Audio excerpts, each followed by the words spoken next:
1, 2. Okay. 1, 2, 3.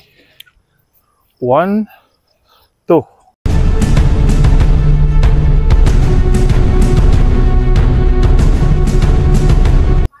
Okay, sabi ni Sir Ervin, hindi daw niya kayang manaksak. Kasi isipin mo, pag nanaksak ka, makukulong ka talaga, di ba? Ngayon, bakit pinag-aaralan sa FMA? Bakit natin kinukuha yung skill sa knife? In which is dapat mga pang-ano lang, diba? Mga pang-sundalo, pang-pulis, sila yung marunong dapat sa knife. Ikaw, na sibilyan, halimbawa, pinasok ang bahay mo, nasa kusina ka. Pag pinasok ang bahay mo na magnanakaw at na-monitor mo sila, siguro mga 80% sasaktan ka kasi nakita mo sila, namukhaan mo sila, so testigo ka. Karaniwang ganun yun ang mamasaker. Pag namukhaan mo, mamasakerin ka na. Nasa kusina ka, nagbabalat ka ng mangga. Pinasok bahay mo, knife lang yung dala mo. Ngayon, kung marunong ka sa knife, pagtatanggol mo yung pamilya mo, hindi kayo mamamasaker.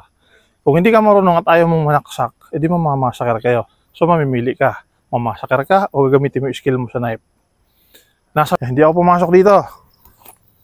Huhugutin ko yan at uulitin ko yan sa gilid. Kasi hindi ako pumasok sa ilalim baka dito papasok ako. Yan. Kaya doon naman natin i-ready yung panangga. 1, 2. Yan. Dalawa. 1, 2. Okay. So 1, 2. Yan. Pagka nakukuha mo na, ilapat mo na. Pwede niyang ilipat sa kabila yung bakit hindi. Pero andito na yung kamay ko. Andito na yung tuhod ko. 1, 2, 3. Hilahin kasi doon. Takbo na ako. Balik ta rin. Yung taas. 1, 2, 3, taas. 1, 2, 3, taas. 1, 2, 3, taas. Pam.